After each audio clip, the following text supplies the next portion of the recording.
Good evening and welcome to News Hour.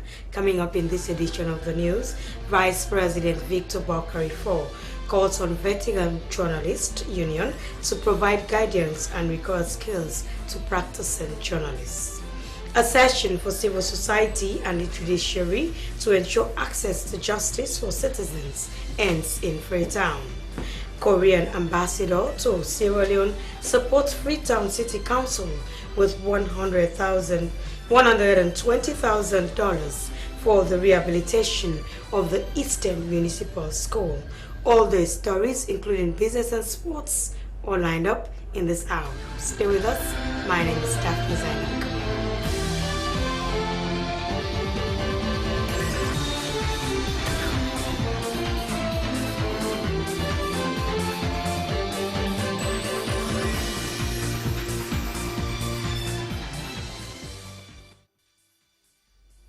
For our first news story this evening, Vice President Victor Bokari IV has called on Veteran Journalists Union to provide guidance and the required skills to practicing journalists. He made the plea at the launching of the Veteran Journalists Union at the Miata Conference Center, Brookfields. Thomas Neal reports.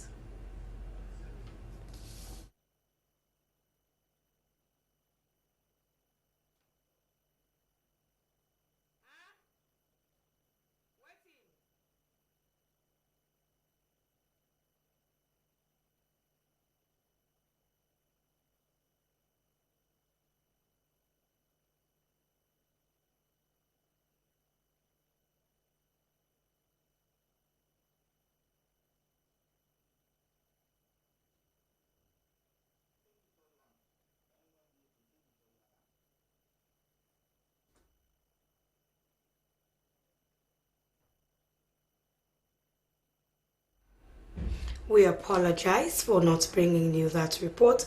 However, we'll bring you that one later on. The Executive Director Legal Aid Board has called on officials of the Sierra Leone Labour Congress to ensure that workers in the informal sector recover their benefits from employers. Fatmata Claire Carlton Hansels was speaking at an engagement with the Sierra Leone Labour Congress at its headquarters. Bridges Gibson was there and now reports.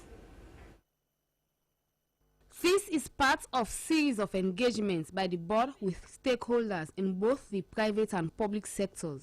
The Executive Director of Legal Aid Board, Claire Carlton Hansels, calls on officials of the Labour Congress to ensure that workers in the informal sector recover claims from their employers. Especially those working in the domestic services, where we know the payment for important benefits for them. We get a number of people in the road, either they are drivers, or they work for shops, or they work in various domestic and private to commercial capacity. Then one, they not get a minimum wage. And then two, they are dismissed just like that. And as the board now, we don't even know what to do. So from Labour Congress, they said to survey matters in the even though they are industrial courts. Because in some of them, settlement is the best way. One, the legal system is correct. The Secretary General of the Sierra Leone Labour Congress explains the procedure involved to benefit from their services. So the problem about people when they be complacent, for example, like a typical example, commune workers. You will ask the question, we are the members of the union. They don't know. But when they go to the front, they will not make themselves very visible. The president of the Sierra Leone Labour Congress, Janice Wright, says his organization has benefited from the operations of the Legal Aid Board. He thanked the leadership of the board for assuring the Congress of free representation for their clients, but warns against committing deliberate crimes. Princess Gibson, SLBC News.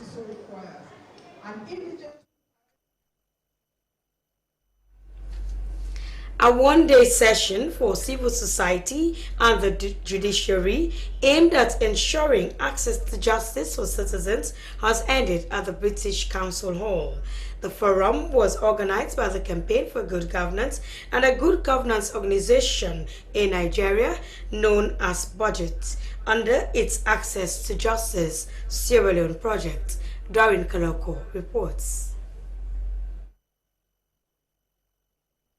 This session is being designed to bridge the gap between civil society and the judiciary and ensure mutual understanding and commitment to help the citizens regain access to justice.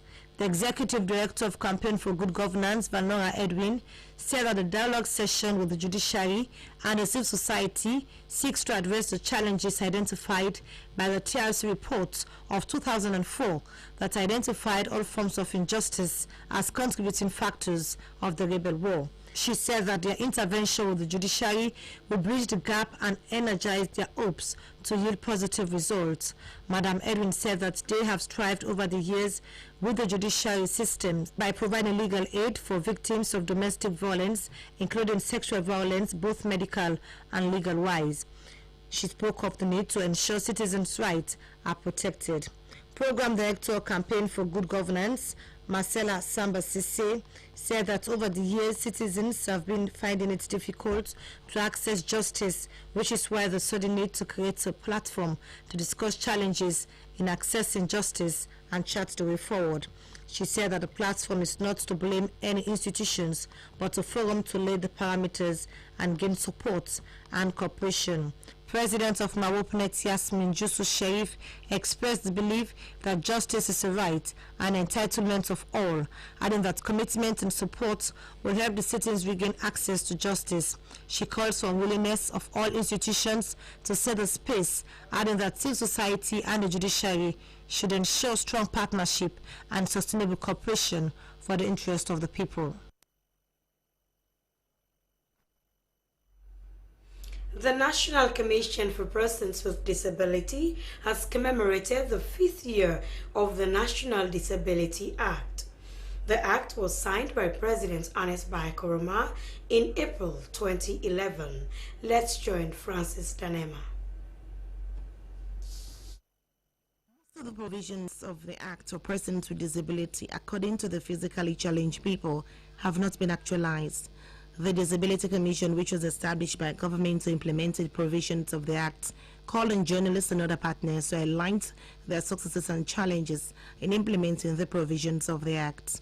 The Executive Secretary, National Persons with Disability, Sir Lamin Kotekui, informs the gathering that his commission desires all of them to reflect on the development that has taken place since the Act was passed into law and to find ways to actualize its provisions.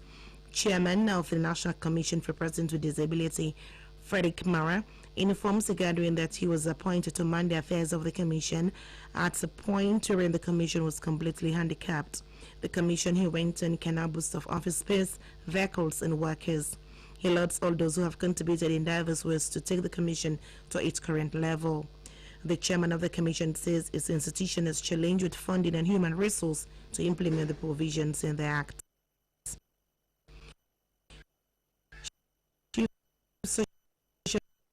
Services Office, the Ministry of Social Welfare, Gender and Children's Affairs, Sunday Sinha, calls on the Disability Commission to popularize the Disability Act, while the Director of Social Welfare, Francis Mohammed Kabia, encourages the Commission to pursue the implementation of the Act at all levels. The commemoration of the 5th year of the Act came at a time when no person with disability is in Cabinet and Parliament to participate in decision-making at Cabinet level. President Sierra Leone Union of Persons with Disability, Kaba Franklin Bangura, says they have presented a position paper to the President that they need a disability aid to the President and at least 5 presidential appointments. President Koroma Franklin Bangura Winton has assured them of his commitment to include them in decision-making at Cabinet. Cow herders in Masimra Chiefdom have been reconciled to the development of area bylaws after backing down on threats to avow death oaths known as swear for the death and disappearance of their cows. A government veterinarian, Dr. Abdul J. Jallo, the LEC of Masiaka and Member of Parliament for Constituency 58, were all present at the court parade of Paramount Chief by Sheboa Tonkla, who said he would not intervene if the cow herders resorted to traditional retribution. On the larger ramifications, Harold Williams reports.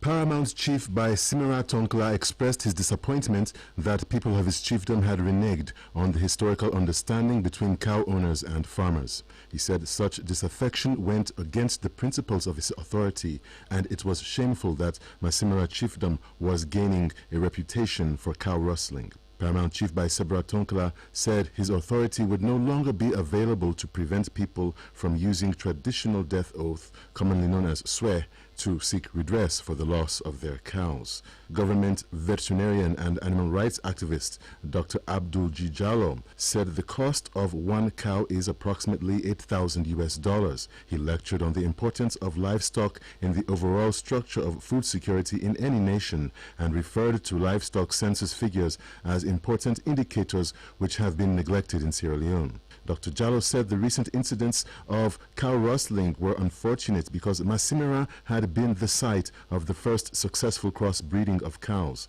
The new cow breeds are capable of producing 30 liters of milk per day, whereas local breeds produce less than 2 liters per day. Dr. Jallo said cow rustling has been on the increase and criminal prosecution was not enough to deter the cutlass, gunshot, trap injuries and deaths of the cows. Cow herders such as Cherno Aliu said that according to evidence, cow rustling is becoming an organized criminal racket, leaving the cow herders with little option except to promise grave consequences for all participants in the demise of the local herds, commonly known as Wore. Cherno Aliu said most cow herders have no other income and only recently have there been failed attempts at reconciliation. The meeting revealed that cows were in competition with the village residents for scarce water resources and gardens. Several farm owners also expressed their dissatisfaction with the cows and with the lack of access to compensation. Clarity was provided by the district livestock officer from the adjacent Tonkolili district, who summarized the 2013 government regulations, which state that both livestock ranchers and farmers belong to one sector and must settle boundaries through co-management. District Livestock Officer Ahmed Kanu said joint management and other instructions in the policy explained how organic fallow, cow traffic and cow handling were all addressed in order to prevent conflict. Mr. Kanu attributed the cow rustling to juvenile delinquency and inaccurate reporting of the cow population. Local Unit Commander for Masiaka Division, Superintendent Gloria Macaulay, said Masimira was producing frequent reports for illicit activities, including cow rustling, suspicious movement of people, and suspicious consignments. Superintendent Macaulay reminded the people of the chiefdom of their indigenous traditional grievance redresses, which appeared absent. In her words, there was no chiefdom chain of command and the chiefdom had to put their house in order. Member of Parliament for Constituency 58, Honorable Baba Kamara, advised his constituents not to hesitate in disclosing matters of conflict as a way to prevent police and court action. Member of Parliament Baba Kamara said all avenues for reconciliation must be exhausted, including headmen, councillors and chiefdom authorities. He underscored the importance of conciliation between crops and livestock and advised that according to the policy of the Ministry of Agriculture, Forestry and Food Security, a day should be set aside for the development of area bylaws between the farmers and cow herders. The Korean ambassador to Sierra Leone has supported the Freetown City Council with $120,000 for the rehabilitation of the Eastern Municipal School, which was burnt down last year. The handing over ceremony was held at the school compound, Kennedy Street. Marimadenke Kanu was there and now reports.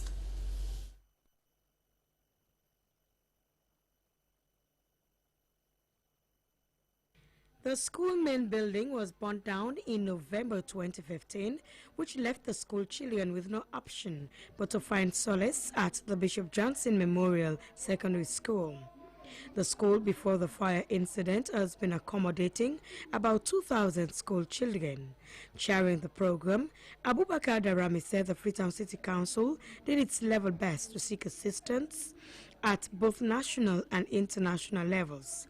Mr. Darami added that the financial support is from Korea, whilst the Freetown City Council will provide the technical and labor support. Mayor of Freetown, Franklin Bode Gibson, said the assistance from Korea is as a result of his friendly relationship with the Korean ambassador. The mayor thanked the youths of the Frabe community for assisting the National Fire Force to put the fire out. Mr. Bode Gibson called on the children to practice good manners, most especially the girl child, so that they would not involve in early pregnancy. Your personal hygiene, you children, your personal hygiene.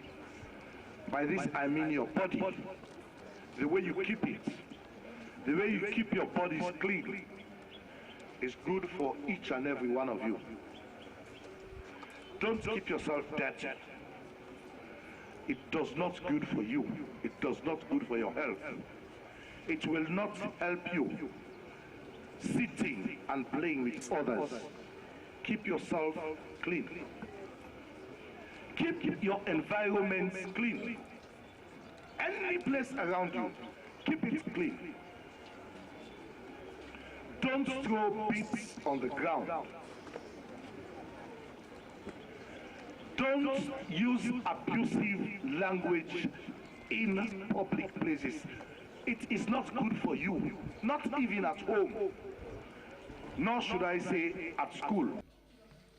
Director, Decentralization Secretariat, Ministry of Local Government and Rural Development, Al-Hassan Kanu, assured the Korean ambassador that the Ministry of Local Government would monitor the rehabilitation of the school building. He commended the mayor of Freetown for its positive leadership by sourcing funds for the rehabilitation of the school. Education Officer of Freetown City Council, Henry Five, recalled the day when he was told that the school has been burnt down. Mr. Five said their relief was the Bishop Johnson Memorial Secondary School, adding that the school capacity did not have adequate accommodation for the pupils. The Korean ambassador, Noh Kyu-duk, encouraged the children to concentrate on their studies. Ambassador Noh Kyu-duk promised the children that he will revisit the school after being constructed. Aisata Bangura, a pupil, thanked the Korean ambassador and the Freetown City Council for the rehabilitation of their school.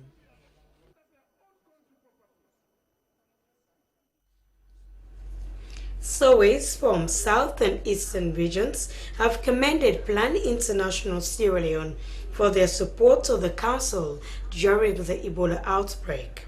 Secretary General Surveys Council made this disclosure at a courtesy call on the country director of Plan Sierra Leone, Kesley Coleman. Hawa Mosiri was there and now reports.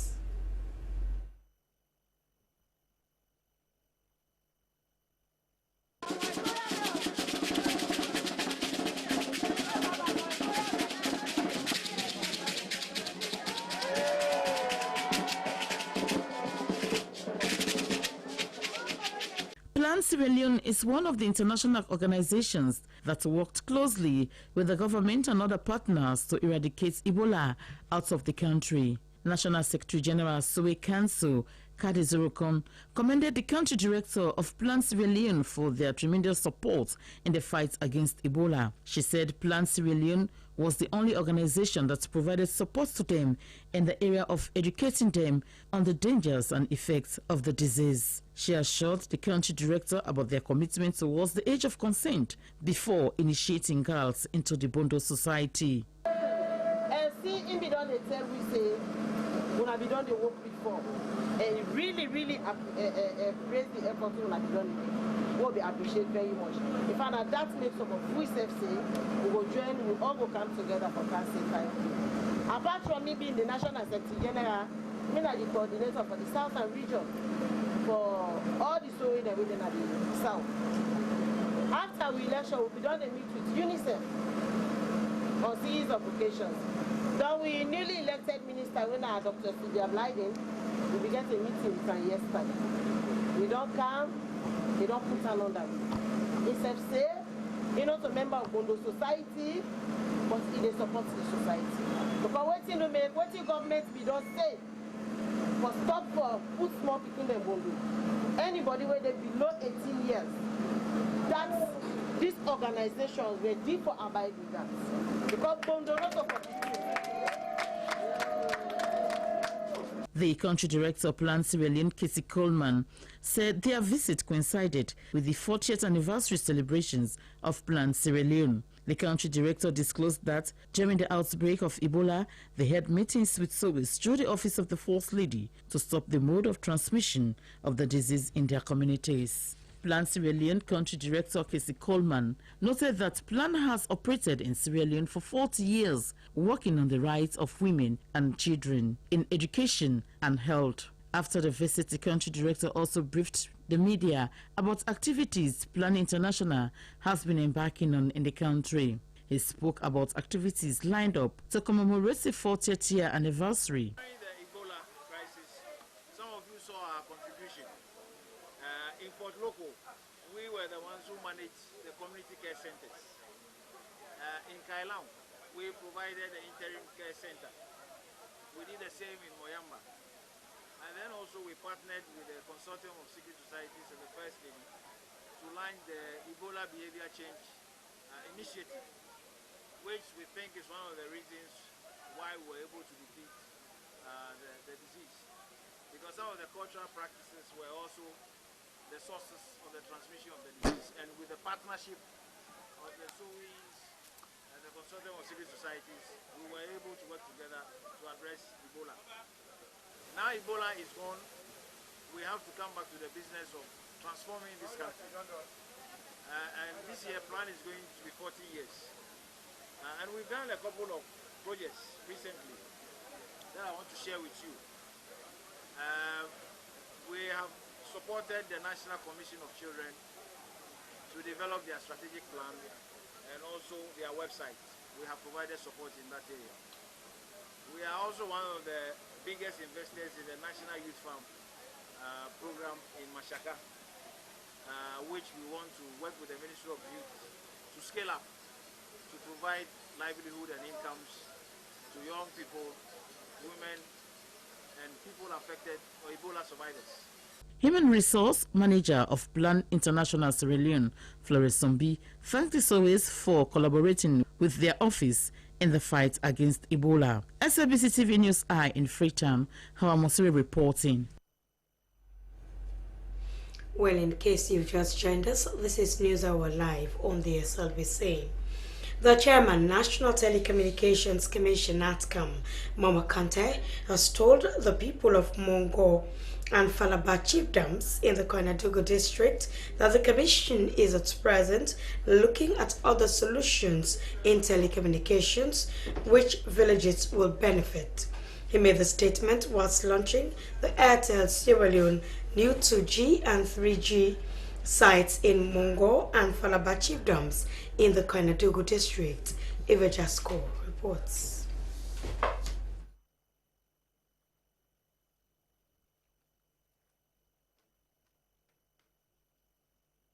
The chairman for the launching ceremony, Sheku Momodu Sise, thanked Airtel and the chairman of NATCOM for their efforts in bringing Koinadugu district to the world of modern communication, which he said is a leading pillar to development. Paramount Chief in Mongo and Falaba chiefdoms said that the launching of the new 2G and 3G sites in Mongo and Falaba chiefdoms showed that Kabbalah is now part of the global world system of communication and that it is a big boost for the local indigenes. He added there was no mobile network and also poor road network in the Mongo and Falaba chiefdoms. He assured Airtel that as local leaders, they will utilize Airtel network and called on Airtel management to provide good service for the people. Addressing the people of Mongo and Falaba chiefdoms in Airtel marketing manager Mohamed Kuyate described the people of Mongo and Falaba chiefdoms as accommodative and tolerant, which has resulted to the launching of new 2G and 3G sites in the chiefdoms. He noted that their job is to connect people through standard mobile networking and that they are always innovative in introducing new programs to change the lives of ordinary people. He promised that Airtel will support children to grow better in their communities and called on the people of Mongo and Falaba chiefdoms to embrace the sites and help promote development in their communities. We were in new sites, and I'm going to see 2 or 3 weeks ago, Airtel launched what we call, for now, I'm going to call out one day, I'm not going confused, we call our data center sideway, we will keep information. Airtel spent $10 million. He pointed that Airtel strongly believe in education, health, sports, and community-based programs that will help alleviate poverty in the country. The chairman of the National Telecommunication Commission, Momo Conte, told the people of Mongo and Falaba chiefdoms in the Koinadugu district that the commission is presently looking at other solutions in telecommunications, where villages will benefit nationally and internationally by using the internet to build up the health, infrastructure, and education, amongst others. The chairman of the National Telecommunication Commission also donated 2 sets and 100 mobile phones to the people of Mongo and Falaba chiefdoms. We get 1 set and for Mongo. The other set will go to Buli and for Kubula. But we left all to the chief. We get 50 phone set for Mongo. We get 50 phone set for Kubula.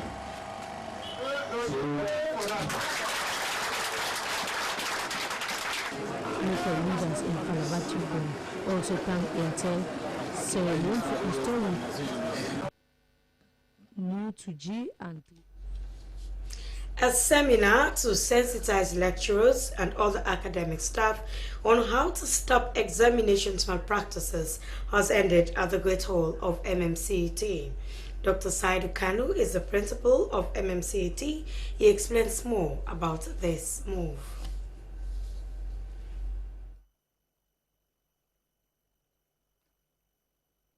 The essence of the workshop is to sensitize our staff about the numerous examination academic malpractice taking place in academic institutions in Sierra Leone. At Mintomaga, we have set up the examination task force, which is now charged with the responsibility of collecting questions from lecturers and generate a question bank from which they can select indiscriminately questions for students to take their exams. So it's like a bridge. The examination task force is a bridge between the academic domain and the administration, all in the effort of minimizing the examination academic practices in our institutions. The way forward now is how we are going to concretize and sustain this examination task force.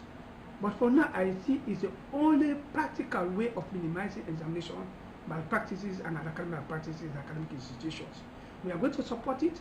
Now the lecturers have accepted the reality that we must put strategies in place to ensure that we minimize these malpractices. Some of the questions the lecturer asked, some of them we are asking, how many questions? We are the questions, not many. If we ask them to submit 12 questions, and I said, if you have done questions for a particular course for over 5 years, then you have a pool of questions to submit.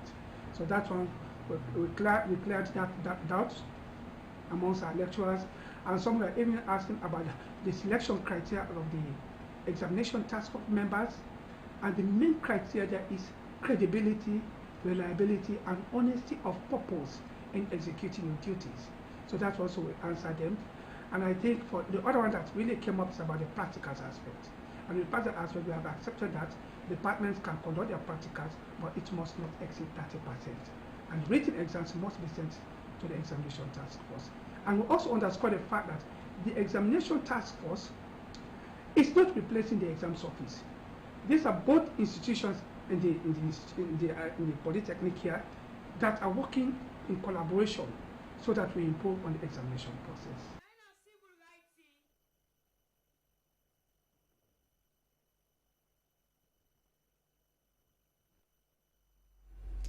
That was the principal of the Milty Magai College of Education, Science and Technology, Dr. Saidu Kanu. As the rainy season approaches, semblance of environmental problems has started showing its ugly head. Last on the 18th of April, the rain left parts of garbage along the streets of Freetown. SLBC's team was out assessing the situation.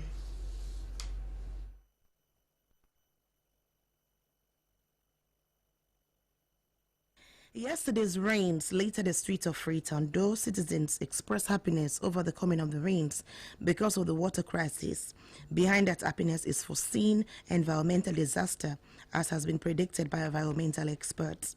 Many people expressed displeasure over the huge piles of filth. This cleaning day, when the people are stopping at this country, is more better than anything. I'm looking at 1 camp for the month. Government no go allow people to go to this plastic copy full up in this country. We know we know for clearer. From today, we come up cross mama, we the work, we the sweep the plastic there and trees. No, it's not like plastic. This now, not we all the benefit. That way, then the government and the benefit. Why we for suffer the doti? Because no go to the people that bring and can at this country, can register the water copy there. We don't go kill the law. No, no, the do. South Africa, what they register there, what they see the plastic there, the banner, say for make a paper back in 90 for me. Anybody what they do back in a paper back in 90 put. 90 sell it. No plastic no for the day. From this one as a government, we don't give the people there. Law say you when they sell water, any plastic we see at street. Once we know say you own company, now you name rightly, believe in me go responsible. Or if not so that they won't get the company, men will come out and men go clean the city. You go look at it. They attributed the situation to the poor drainage system in the city. Suleiman Zainu Parker is the Environmental and Social Officer at the Freetown City Council. He said that as a council, they are aware of the challenge of cleaning the city. It is because of this, he said, the council saw the need to hand over the management of garbage to Masada company to clean the city. But however, the situation of late has been challenging, he affirmed. We have realized that we should not wait until the rains are serious. There are a lot of contributing factors to this kind of situation. One is population increase as a result of urbanization.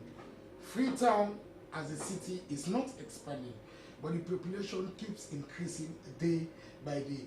And the facilities that we do have cannot meet those growing population. People have been migrating from the rural area to Freetown and an urban city. And during their activities, there has been a lot of commercial activities. And apart from commercial activities, we have seen some smaller industries also going to bigger industries. If adequate actions are not taken to put those wastes under control, we will end up having, some kind of a garbage crisis, which we are gradually moving to. It could be recalled that last year's September flood was as a result of heavy. It's now time for the business update. We go over to a business desk.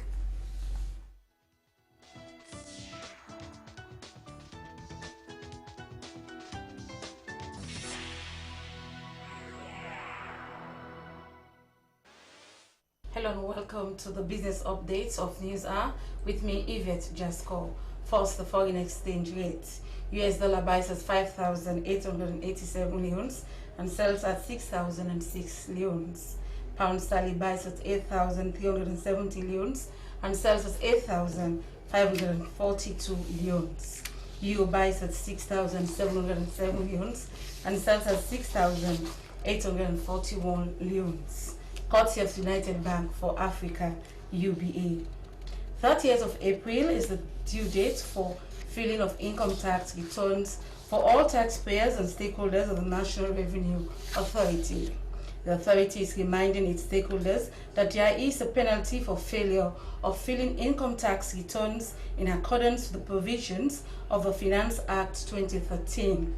To tell us more on the income tax returns, it's the Corporate Affairs Manager, NRA, Mohamed Bangua, who started by explaining the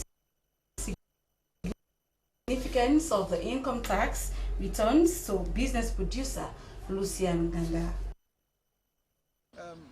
Basically, it's so important for all businesses, including those who are not actually making profit, but are registered with the National Revenue Authority, because this is document that gives the National Revenue Authority the understanding as to what your turnover is in terms of your business for the whole financial year.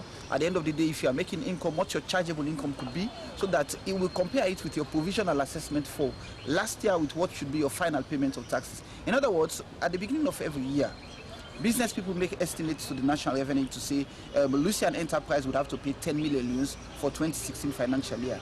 We'll wait until the end of 2016 to ascertain whether that provisional assessment which was being made by you is correct. The law says 120 days at the end of the financial year, you are expected to file in a return to show whether that provisional assessment which you made was correct or not correct. So what it does, it gives us a true picture as to whether what your turnover, which you've stated earlier, is correct and what your chargeable income should be. If they default, how would that affect the operations of the authority?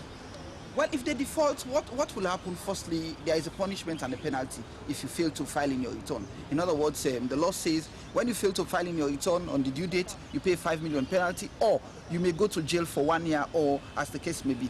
But if you fail to, you will actually not give NRA sufficient opportunity to give you a final assessment of tax. We call it the 5th installment payment. Because normally what they give to NRA is a provisional assessment. So in this regard, since some people are now defaulting because they have refused to or not yet filed in their income tax returns, what do you do now to motivate them so that they could see the relevance of this particular document to file in their income tax returns? Well, in fact, the Finance Act 2016 this year has also emphasized that all those who are doing business, whether you are a profit-making institution or not profit-making institution, now they still have time. It's the 30th of April, that's the due date for the filing of these returns. Okay. But if they fail to file, 1 day after that particular period, they are expected to pay 5 million in penalty. Okay, for what I know, for developing countries like America, when people go filing their tax returns, at the end of the day, they make benefits. They pay them certain kind of money. I don't know. Could you please explain to us whether that is possible in Sierra Leone? It's also possible in Sierra Leone. This is why we're saying make sure that you file in the correct returns to us. For those who are companies who have correct accounts, etc., when you file in your return, if you see that what you filed in exceeds what you've actually, or is below what you actually submitted in terms of. Well, that was the business update. It's now time for the sports update. We go over to our sports desk.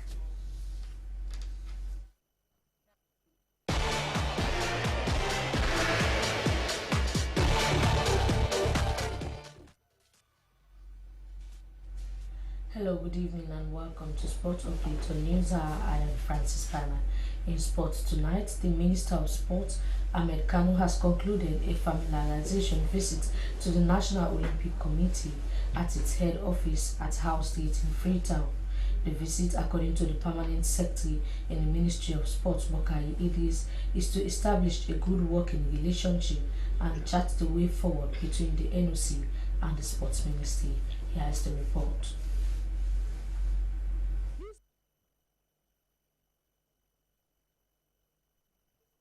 This visit is the first official visit to the National Olympic Committee since he was appointed in a cabinet reshuffle in March. Addressing the meeting in the office of the President of the National Olympic Committee, the Minister of Sports, Ahmed Kanu, said he has a new direction and vision towards the development of sport and therefore needs the NOC to take the leading role towards achieving that goal. Ahmed Kanu said the NOC is the biggest sports organization after the Sports Council and the Ministry of Sport in the country, and therefore called for partnership and collaboration for a better understanding and development of the athletes and sport in general. The minister also went further to say that he will in no way condone indiscipline in sports anymore. The first public engagement order at SITO would be to engage with you.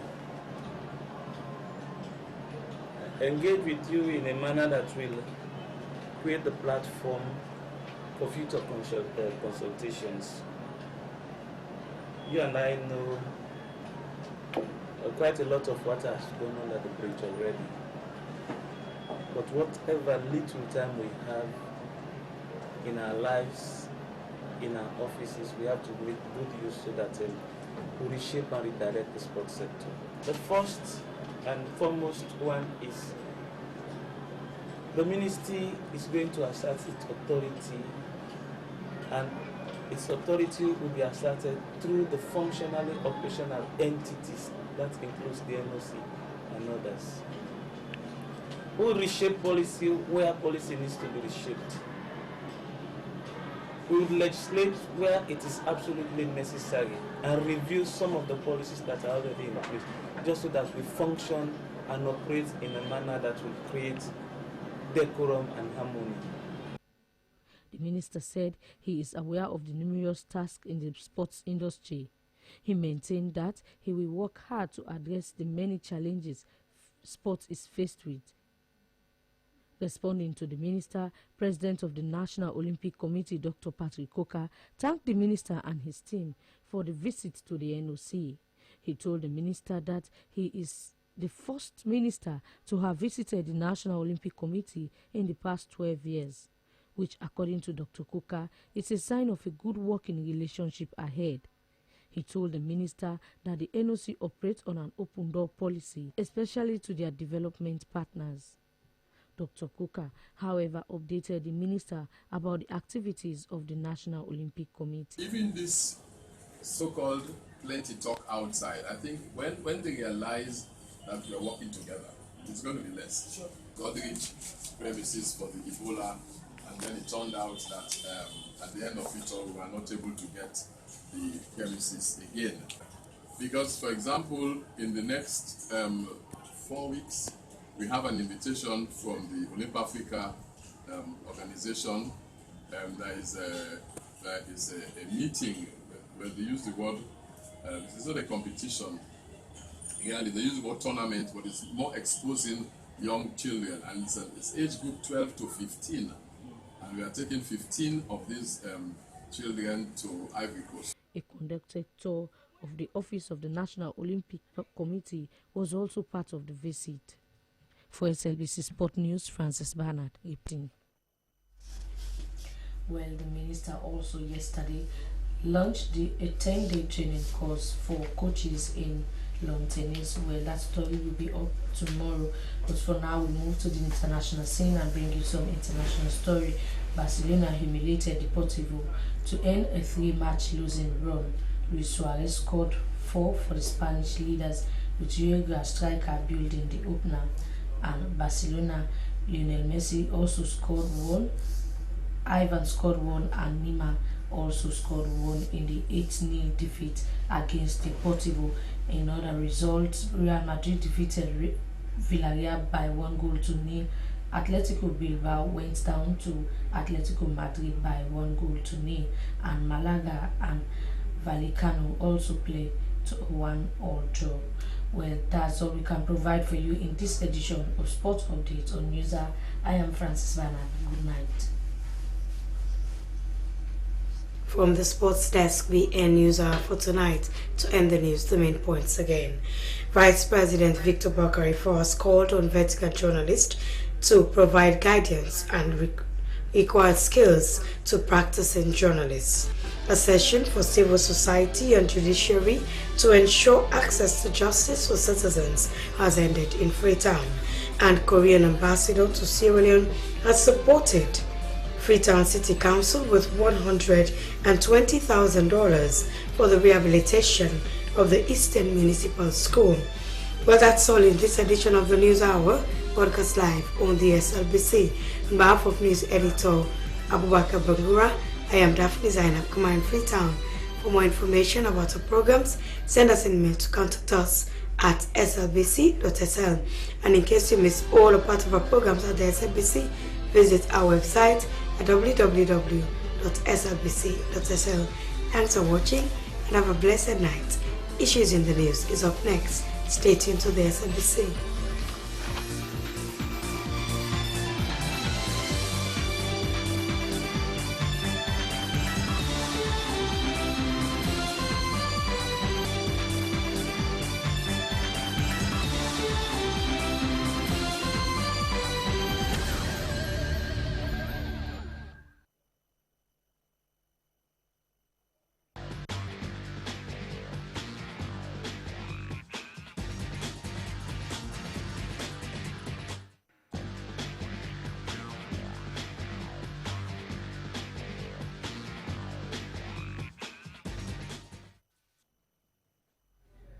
Hello and welcome to Issues in the News. I am Abubakar Bangura in the program. As we approach the rain, semblance of environmental problem has started showing its ugly head. A recent rainfall left piles of garbage along the streets of Freetown. This incident is a serious concern to all Sierra Leoneans as they recall the flooding last year that resulted to the loss of properties and claimed the lives of many Sierra Leoneans. Well, to further discussion, I've been joined in the studio by the Community Development Manager of Masada, Jamil Bawo. Hello and welcome to Issues in the News. Yeah, good day. How are you? And do you have the capacity to clean the entire Freetown? I strictly and strongly believe that we do have the capacity to clean the municipality. That is the more reason why, in fact, we are given the mandate by the government of Sierra Leone. Now, let's see, 2 days back, the heavy downpour of rain. You saw what happened. We reported that on the news. That Masada, there is nothing to write home about. I think the concept here is quite clear. Most people do not actually know the mandate of the company. I think the mandate of the company is to manage for the 3 transit points within the municipality. Whatever Masada does, beyond that, it is just a corporate social responsibility.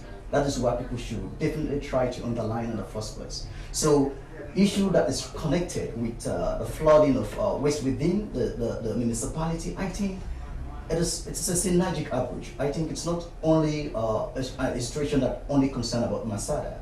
It is something I strictly and strongly believe that all stakeholders should come together and see exactly what to be the way forward in eradicating issues. So do you normally clean drainages?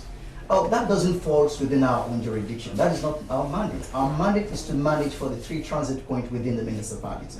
Whatever it goes beyond that, it is a corporate social responsibility by the company. So how do you intend to address this issue of garbage disposal within the Freetown municipality, taking into consideration your mandate, the 3 transit points? There's one thing I always want people to have it at the back of their mind. You know, when you look at the scope of the company, it's very small, it's very limited. Looking at the size of the municipality, you think for the 3 transit points is not enough. I think one of the things that they should try to look into is to see how they can expand the scope of the mandate of the company. By so doing, I strictly and strongly believe that we have a clean and safer municipality in terms of getting rid of waste within the municipality. So how many staff are we talking about here at Masada? I think we have about 300 staffs as far as the labor is concerned, the labor aspect is concerned. Not talking about the admin concept here. So that is not enough for you to clean the 43 transit points you're talking about here? I think as far as the mandate of the company is concerned, when it comes to the area of the 43 transit points, we are 80% okay. But when you look at the entire municipality, I think the 43 transit point is not enough to get rid of waste within the municipality. That one is clear. So, but what has been your collaboration with the Freetown City Council? Have you been collaborating to see how the city is clean there? I think we are in strong synergy with the Freetown City Council. That is why initially when I started to speak, I said the issue of waste management within the municipality is not a one-man's issue. Because as far as I am concerned, even if we have all the internal capacity, we can't succeed without an external relationship. That is the more reason why I was trying to say that. It is a synergic approach. It is a will-will situation here. We look at the political will, the institutional will, the people's will, and all concepts needs to be in place so that at least if we actually want to handle the issue of waste within the municipality, those things needs to come together to see exactly what will be the way forward and get rid of waste within the municipality. But before you started operation as Masada, you were on every radio and television in this country saying you have the capacity, you have the equipment to clean the entire city. So why now you're saying you have 43 transit points here and you need other donors to come ahead? I stick by my explanation here, I actually try to outline to you that we have a contract with the government of Sierra Leone, and when you spectacle through the contract there, it tells you clearly that the concept lies for the 3 transit points. That is what is embedded in the contract. Whatever Masada does beyond that for the 3 transit points is just a corporate social responsibility. And we have been doing series of corporate social responsibility. Quite recently, of course, when there was a downpour of rain, you can see the 40 axis. there was refuse all over the street. That was an emergency response from the company. So what did you do? I think we are there to do an emergency response. We get rid of the waste within the street during that particular time. The operations teams was there. So based on that fact, that tells you clearly that we are up to the task, but that doesn't even fall within our own jurisdiction. That is just a corporate social responsibility by the company, because our agreement clearly spelled out that we are to manage 43 transit points within the municipality. So the issue of refuse coming into the street when it rains, this is all about a corporate concept here. We come in order to get rid of those at the street simpler, because we want to ensure that we work within the confines of our corporate social responsibility. So do you have litter bins in the areas of your jurisdiction? Of course, that is why I said initially we have the 3 transit points that we do manage.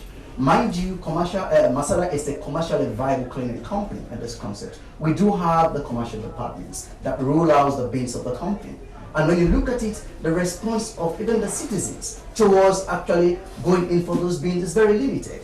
That tells you clearly that the concept of people paying for the waste that they generate is something that is very, very much difficult. So based on that fact, as a company, we have what we call a community development action plan to see exactly how we can actually provide services for people that are deprived community level who cannot afford to pay for the bills. And we started doing it for 6 communities. It has just come to a standstill because of certain issues, but we are trying to see exactly. So what are the issues? Well, in the first place, we have to look at a structured system, because when we want to implement any issue of that nature, you need to have a structured system. You have to work with youth groups. At the end of the day, you have to do something like community engagement with the community people, and you need to have a formidable intermediary that will serve as a link between the company and the community. And we are working towards that direction to see exactly how we can do before we are going to the rainy season. Now, you're talking about you not being discussing this issue with the community and even bringing young people on board. Young people, they need jobs. Why can't you contract them? See, there will be a massive cleaning within the Freetown. We've been doing that. We've been doing that. But that is not enough. That is not enough. That tells you that waste management itself is capital intensive. It is not a child's play.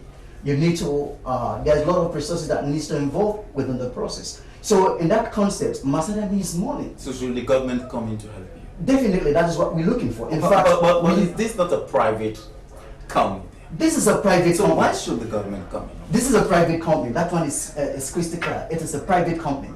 But we are up to the tax of the agreement that we have with the government, which is the 43 transit points. If you are talking about the 43 transit point, I can say we are 90%. But if you are looking at the broader So concept, which areas? 43 points, transit points, which areas? There are different locations within the municipality that we have the 43 transit point. That falls within the, let me just name a few places, like Tembe Town, when you go there. Is Tembe Town clean? Well, that it's left to the community people. There is a bin there provided for the community people to deposit their refuse. So how many bins? Just one? We have a transit bin there. One transit bin that is purely there for domestic waste for the community people within that access. We have at Molde Junction, it is already there. Willoughby Lane, it is already there. So when you move around the city, of course, you can see specific locations where we do have our transit bins. So at what time did you collect the bins for the dump site? I think it's every day. We have the operational system. We have an operation plan that we have the operations manager that do make sure that every day the vehicle will go and collect those transit bins on the different points and take them to the actual dump site, either at Kisi dump site or Kinton dump site. Now, this issue of garbage disposal in the city is a menace, is a concern. We want to see a clean city, talking about 43 transit points. Now we see the population in Freetown is increasing on a daily basis. So why can't you extend your jurisdiction? I think it is a whole concept of engagement. It's about a policy formulation process with regard identifying the problem at hand. Because if you look at the whole concept here, my brother, you look at the city, 43 transit points is very, very small. So what we are looking here is that if the government can look into it and expand the scope of the company, I think that will go a long way. And there are a lot of indicators, there are a lot of issues that needs to be addressed. You are talking of the attitude of the very Fitonians, the mindset of the people with regard proper waste disposal. This is a whole concept of its on its own. We talk about the enforcement of the bylaws. That is why I said, if we want to succeed as a company, we can't succeed in isolation. We need what we call a synergic action plan. There comes the Freetown City Council. That comes in the Freetown City Council and the other bylaws to be implemented. The enforcement of the bylaws. And I think if that is going on, I still strongly believe that it goes a long way. That quite recently, of course, I was part of the program wherein the Ministry of Health and Sanitation wants to revamp these sanitary inspectors. That would be a part on the back of the company, because that is the kind of concept we are looking at. Because if issues of this nature, policies are formulated in addressing issues that are actually related with waste within the municipality, I still strongly believe that waste management within the municipality would be a thing of the past. Well, thank you very much. He is Jamil Bawo. He is the Community Development Manager of Masada. This is Issues in the News, live on the Salem Broadcasting Corporation. Well, on behalf of my producer, Joseph Stanley, I am Abubakar Bangura. Keep watching this episode. Maybe don't give the people there.